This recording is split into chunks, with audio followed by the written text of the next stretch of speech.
explain my roots, it's like I was born twice.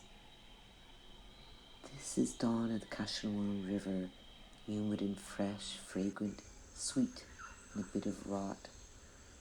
It's quietly formed by abundant springs that create a still body of water that flows smooth into Amazon River. It's the only protected ecological reserve of the eastern Brazilian Amazon. But I'm getting ahead of myself. Let's go back.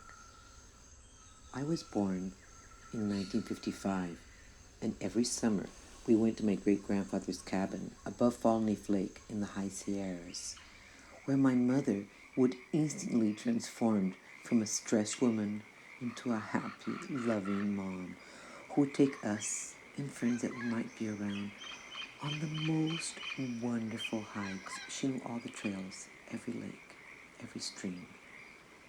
And on the path to our cabin, there was a small creek, fragrant, fresh, delicate, sweet, with a slight undertone of mud, beaming with life. And I took my daughter back there 20 years later when I came from Brazil for a visit, and that smell, that bouquet, was the same. It was so heartwarming to find it unchanged. I was 10 years old when we moved to Belém at the mouth of the Amazon. God, and if I had to go back again, I would do everything the same. It's called the City of Mango Trees. And it rained in the morning, it rained in the afternoon. It was like you could make a date before or after the rain. That's the way it was.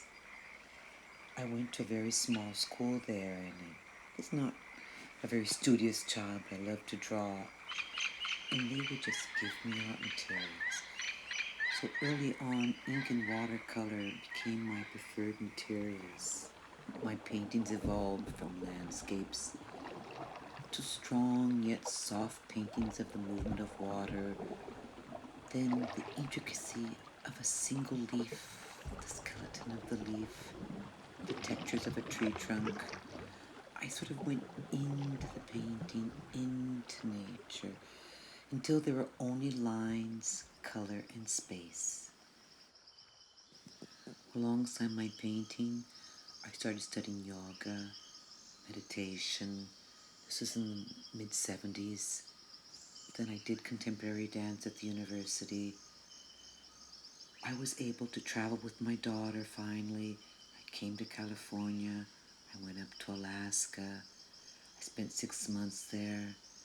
Then I came back. I went to Japan where I studied textiles, ink, brushwork, and shiatsu. And these are my strongest of my roots, you might say. And then my branches, they're still sprouting. That's another story.